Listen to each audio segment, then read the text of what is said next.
Assalamualaikum warahmatullahi wabarakatuh. Perkenalkan, saya Amanda Dwi Maharani dengan NIM F1E1240003 dari R001. Di sini saya akan menjelaskan ulang materi yang saya pelajari pada pertemuan ke-10 pada mata kuliah Konsep Sistem Informasi. Pada pertemuan ke-10 ini, saya mempelajari mengenai sistem informasi manajemen atau sistem pengambilan keputusan. Pada sistem pengambilan keputusan ini ada 3. Yang pertama itu sistem penunjang keputusan atau Decision Support System yang kita kenal sebagai DSS atau SPK. Itu adalah suatu sistem informasi untuk membantu manajer level menengah sebagai proses pengambilan keputusan setengah terstruktur atau semi-struktur supaya lebih efektif dengan menggunakan model-model analitis atau data yang tersedia. Yang kedua yaitu ada SPK berbasis web. SPK ini mengakses basis data perusahaan dengan menggunakan model-model analitik yang dibutuhkan. Lalu SPK ini juga mendukung pengambilan keputusan pelanggan untuk menentukan produk yang dibeli yang disebut dengan Customer Decision Support System atau CDSS. Lalu yang ketiga yaitu SPKG atau Sistem Penunjang Keputusan Group Decision Support System, yaitu adalah SPK yang digunakan oleh beberapa pengambilan keputusan bersama secara kelompok. Lalu kita akan memasuki mengenai tujuan sistem penunjang keputusan. Yang pertama, di sini ada 3 tujuan utamanya. Yang pertama yaitu untuk membantu manajer mengambil keputusan setengah terstruktur yang dihadapi oleh manajer level menengah. Yang kedua yaitu membantu atau mendukung manajemen pengambil keputusan, bukan menggantikannya. Lalu yang ketiga yaitu adalah meningkatkan efektivitas pengambilan keputusan manajemen, namun bukan untuk meningkatkan efisiensinya. Lalu kita akan memasuki kepada komponen sistem penunjang keputusan. Ada 3 komponen utama. Yang pertama yaitu dialog manajemen, yang kedua yaitu model manajemen, dan yang ketiga adalah data manajemen. Di sini saya akan masuki mengenai perbedaan sistem penunjang keputusan dan SIM atau Sistem Informasi Manajemen. Itu adalah panjangan dari SIM. Yang pertama yaitu sistem penunjang keputusan. Kita akan bahas dari segi dukungan keputusannya. Apa sih perbedaannya? Nah, yang pertama yaitu SPK. Dukungan keputusannya itu adalah problem khusus mendukung tahapan pengambilan keputusan seperti intelligence, design, choice, and implementation menurut Herbert Simon. Lalu lebih mendukung keputusan setengah terstruktur dan tidak terstruktur. Lalu mendukung keputusan individual manajer tertentu. Nah, untuk sistem informasi manajemen atau SIM, dari dukungan keputusannya yang pertama itu problem umum di perusahaan. Yang kedua itu mendukung tahapan pengambilan keputusan, intelligence, dan implementation menurut Herbert Simon. Mirip-mirip sih. Lalu yang ketiga adalah lebih mendukung keputusannya terstruktur ya. Terakhir mendukung keputusan banyak manajer. Lalu itulah perbedaan dari segi dukungan keputusannya. Lalu kita akan masuk ke perbedaan dari segi dukungan informasinya. Untuk sistem penunjang keputusan, dari segi dukungan informasi, yang pertama yaitu periode informasi tak tentu. Lalu yang kedua, lingkup informasi sempit pada permasalahan spesifik. Yang ketiga yaitu akses informasinya interaktif dan online. Yang keempat, informasi dihasilkan dari model yang canggih. Sedangkan untuk sistem informasi manajemen dari segi dukungan informasinya, yang pertama itu informasinya periodik. 2, lingkup informasi lebih luas pada permasalahan organisasi. Yang ketiga, akses informasi online dan offline. Dan yang keempat adalah informasi dihasilkan menggunakan model yang sederhana. Pada materi ini juga ada mengenai perbedaan sistem penunjang keputusan dan sistem pakar atau SP. Perbedaannya yang pertama yaitu sistem penunjang keputusan atau SPK, dia menggunakan database atau basis data, dan yang kedua adalah berbasis pada permodelan.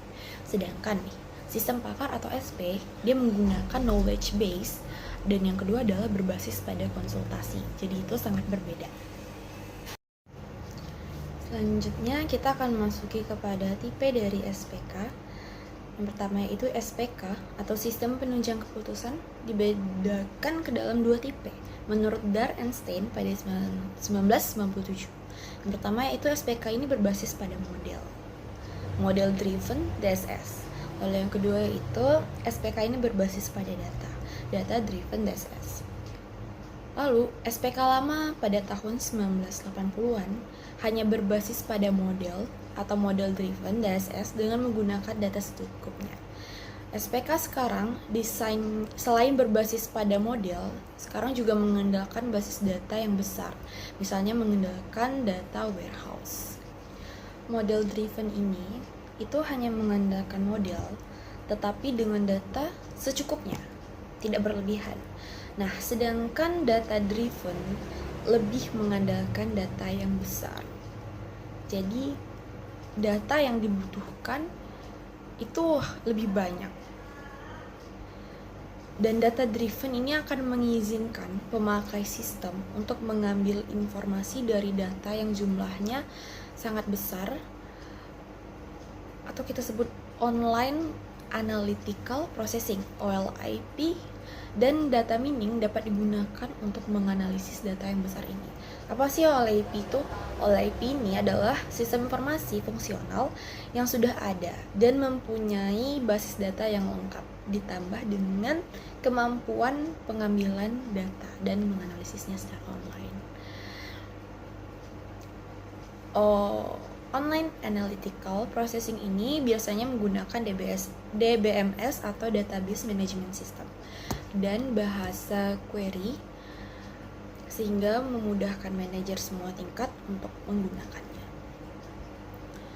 Selanjutnya kita akan memasuki kepada Sistem Informasi Eksekutif atau SIE atau Executive Information System, yaitu adalah sistem informasi yang digunakan oleh manajer tingkat atas. Yang tadi tingkat menengah, sekarang yaitu tingkat atas, untuk membantu pemecahan masalah tidak struktur atau unstructured. Sistem informasi eksekutif ini berbeda dengan sistem penunjang keputusan atau SPK dalam beberapa hal. Oke, yang pertama kita bahas itu adalah sistem informasi eksekutif (SIE). Kita di sini akan melihat perbedaannya. Yang pertama yaitu berada di level SIE itu berada di level atas atau level strategik. Sedangkan sistem penunjang keputusan atau SPK berada di level menengah atau level yang taktis. Kedua yaitu SIE digunakan oleh manajer atas, sedangkan SPK lebih digunakan oleh manajer yang menengah. Ketiga, SIE itu untuk keputusan yang tidak terstruktur, sedangkan SPK itu untuk keputusan yang terstruktur. Yang keempat yaitu SIE itu untuk permasalahan perencanaan dan perumusan yang strategik. Nah, sedangkan SPK ini untuk membantu permasalahan tertentu. Yang kelima, SIE kurang menggunakan model-model analytical, sedangkan SPK ini lebih menggunakan model-model analytical. Yang terakhir yaitu SIE banyak menggunakan data eksternal. Lalu sedangkan SPK ini lebih banyak menggunakan data internal. Di sini kita akan bahas mengenai karakteristik dari SIE atau Sistem Informasi Eksekutif. Yang pertama yaitu SIE ini dirancang untuk eksekutif yang puncak. Yang kedua yaitu menggunakan data internal dan data eksternal. Yang ketiga yaitu untuk pemecahan tidak terstruktur. Yang keempat untuk membantu perencanaan dan perumusan strategik. Yang kelima digunakan secara online oleh eksekutif. Yang keenam mempunyai kemampuan untuk mengambil dan menyaring data. Yang ketujuh mempunyai kemampuan untuk mengambil dan menggali data sampai ke data yang paling terkecil atau drill down. Yang kedelapan yaitu SIE ini harus mudah digunakan. Yang terakhir yaitu adalah menggunakan teks, grafik, dan tabel yang mudah dicerna. Itu adalah karakteristik dari SIE.